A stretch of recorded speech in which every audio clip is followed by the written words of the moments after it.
not going to put you on the spot this time. Yeah. But I feel really grateful that you shared those words earlier. Thought you would. Yes, Thought I you did. would. Thank you. You always seem to know what to say. Thank you. But really, I appreciate that you made those remarks about the way we keep sacred time and how we bring ourselves to sacred time. Because I thought I would start by asking maybe kind of a funny question. When we introduce ourselves, right? Somebody says, "Who are you?" And we say our name, customarily. And then we say what? How do we introduce ourselves, right? My name is La, and I.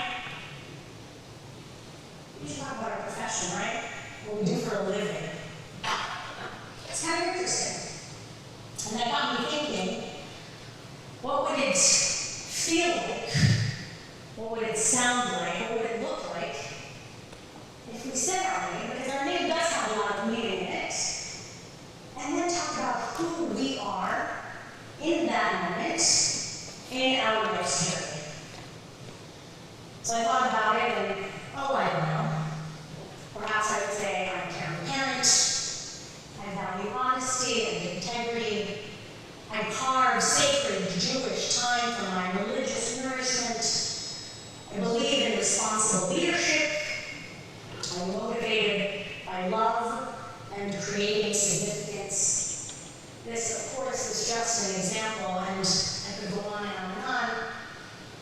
And if a first impression is an important impression, maybe perhaps we say the most important impression, then why would we answer the question, who are you, if what we do for a living, that's just one part of who we are. Sometimes it's not who we are at all.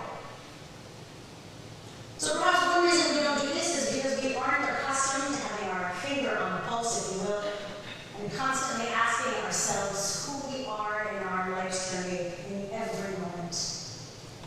Or perhaps more practically speaking, it's just really too time-consuming to introduce yourself that way to a room full of people.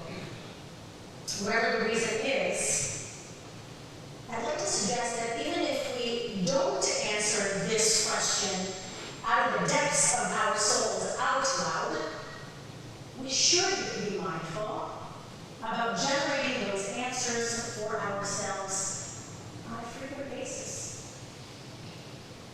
Our tradition values differentiation in time to help us distinguish between the sacred and the profane, right and wrong, good and bad, intentional and non-intentional.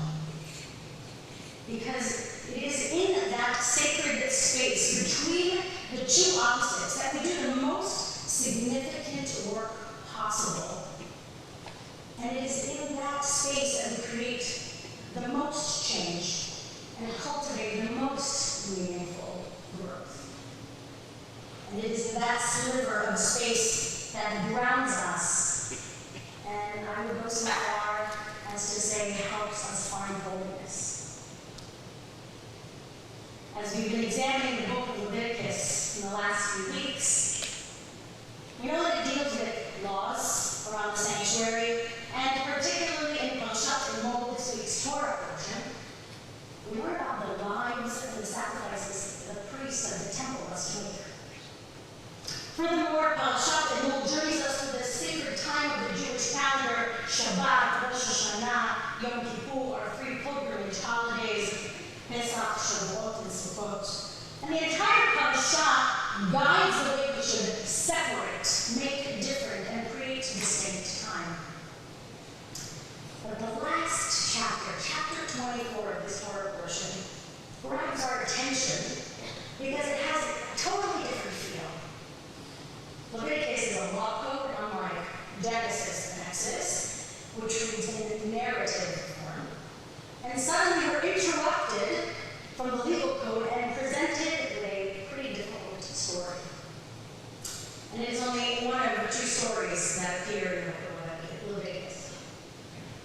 So the story begins with two men fighting without telling us what the quarrel is about. And in this argument, one of the men blasphemes God's name. He curses God and is put into immediate custody, of course. And we know from the Testament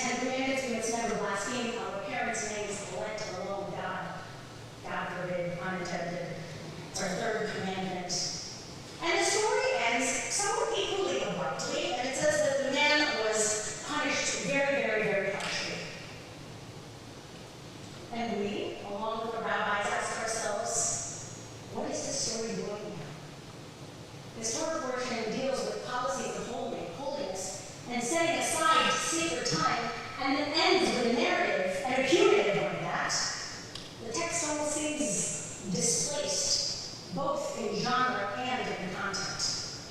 So what does sacred time have anything to do with using foul language?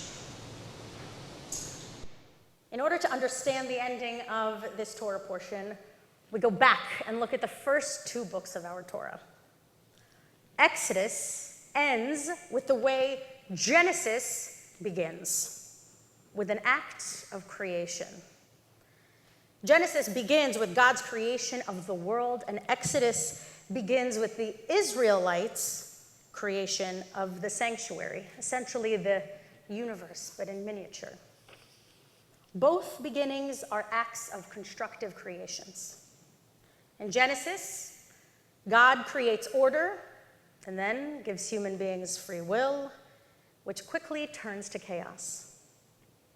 And it is only when human beings finish the creation of the sanctuary does the chaos turn back into order. There's a distinct and deliberate connection here. The completion of the sanctuary allows human beings to create a system of order, a holy place they made for God and for holiness. And this is very much at the center of our Torah. Right from the outset to the book of Genesis, we see the downfall of human behavior, Adam and Eve with the forbidden fruit, leading us to understand the boundaries, dealing with permitted and forbidden. And a generation later, the story of Cain and Abel, where the eldest son commits murder. And in just 2 generations, God sees the difficulties human beings have with restrictions. What starts as a minor offense with fruit very quickly unfolds to something far more pervasive: murder. Rabbi Jonathan Sacks says, spiritual sins quickly lead to physical crimes. And these are precisely the incidences and many thereafter that lead to the necessity of sacred order, which leads to social order. They are one and the same, and they are interwoven.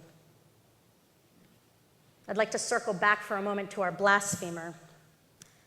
At the outset of the story, we read that this person did not commit any physical crime, but a transgression of speech, blaspheming God's name. And just as in the story of Adam and Eve eating of the forbidden fruit or the apple doesn't cause harm to anyone physically, but leads to breaching of identified boundaries.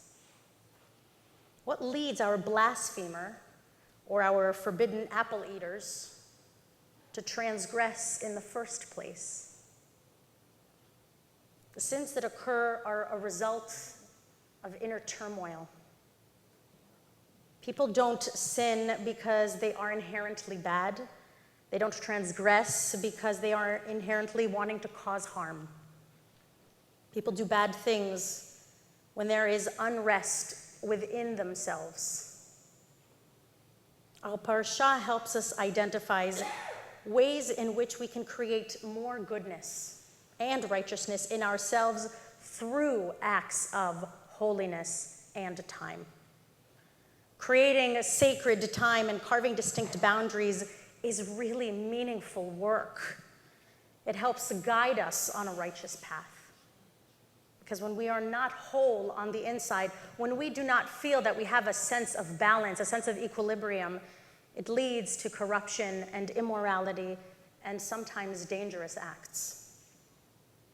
The time we set aside to evaluate our lives helps navigate us towards goodwill and patience and empathy and love. It allows us to dig into ourselves and see what needs to be repaired in our own souls, which is a lifelong journey. So perhaps next time someone asks you, "Who are you?" maybe, just maybe, you'll choose to answer or at least think of the question just a little bit differently.